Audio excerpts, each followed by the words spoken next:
Dunia belum lagi kiamat, langit masih di atas, bumi masih di bawah, tapi isi dunia sudah kiamat. Halakam muru'un lam ya'rif qadrahu. Celaka orang yang tidak tahu siapa dirinya.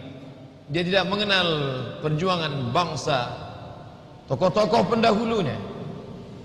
Saat ini bila disebut Islam, maka identik dengan teroris, ekstremis, eksklusif.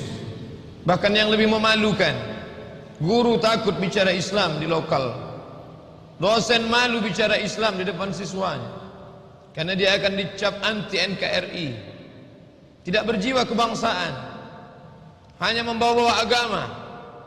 Oleh sebab itu maka kaum muslimin mesti mengerti, masalah orang lain yang tidak memperdulikan kita itu bukan urusan kita, tapi sesama orang beriman dalam rangka wa tawasaw bil haq wa tawasaw bis sabr, saling mengingatkan tentang kebenaran, saling mengingatkan tentang kesabaran, bahwa negeri ini merdeka karena teriakan Allahu Akbar. Bung Tomo di Surabaya meneriakkan kalimat Allahu Akbar. Tengku Umar di ujung Sumatera di Aceh meneriakkan Allahu Akbar. Sultan Hasanuddin di Sulawesi meneriakkan Allahu Akbar. Semua pejuang-pejuang ini berkata satu kata, Allahu Akbar. 17 Agustus bukanlah angka kebetulan. Dipilih nomor angka 17, simbol dari 17 rakaat salat orang beriman, menempelkan keningnya ke lantai keagungan Allah. Saat itu dia mengatakan Allahu Akbar, Allah Maha Besar. Dan saat itu dia tidak sedang lemah, walaupun dijajah oleh Belanda dengan meriamnya, dengan senjatanya, tapi kita dengan keberanian berkata Allahu Akbar. Mufti Saudi Arabia, yang saat ini dikenal dengan negara Saudi Arabia karena dipimpin oleh seorang bernama King Abdul Aziz, tapi jauh sebelum itu negeri itu belum disebut negeri Saudi Arabia, dia masih disebut negara Hijaz. Hijaz dipimpin oleh Syarif Aunur Rafiq, Syarif Hussein. Para mufti Hijaz mengeluarkan fatwa, orang Sumatera, orang Kalimantan, kerajaan-kerajaan Melayu yang melawan Belanda, maka dia akan mati syahid. Bila dia mati syahid, maka dia tidak akan merasakan empat. Dia tidak akan merasakan sakaratul maut. Dia tidak akan merasakan sakitnya azab kubur. Dia tidak akan dihisab, dan dia langsung masuk ke dalam surga.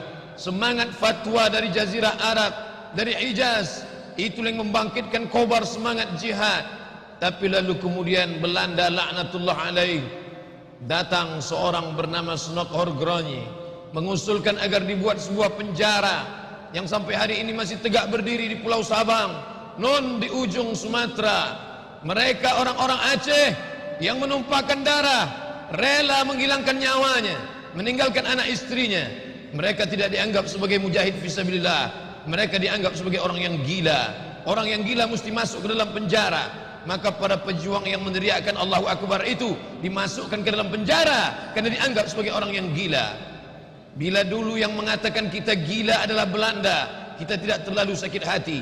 Tapi hari ini yang mengatakan kita gila meneriakkan Allahu Akbar adalah orang yang bahasanya sama dengan kita, warna kulitnya sama dengan kita.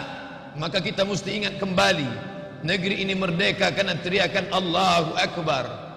Sultan Syarif Qasim, Sultan kebanggaan Melayu Riau, menyerahkan 13 gulden emas. Padahal rakyat Riau bukanlah orang yang kaya raya, tapi dia ikhlaskan itu semua. Demi apa? Demi negeri ini merdeka. Maka orang Riau adalah orang yang paling cinta NKRI. Walaupun Muslim Riau, Riau adalah negeri Islam, Melayu adalah Islam. Bila disebut Melayu adalah Islam, Melayu tidak dapat dipisahkan dengan Islam. Tapi kami tidak mengatakan Islam terpisah dari negeri ini. Negeri ini tidak pernah mengatakan ingin memisahkan diri, karena kami orang Melayu adalah orang-orang yang cinta kepada NKRI. Islam bukanlah sekedar terletak di ujung lidah, di tepi bibir. Maka sampai hari ini anak-anak bangsa ini membaca Pancasila, ketuhanan yang Maha Esa. Tidak satu pun orang Islam mengingkari itu. Tuhan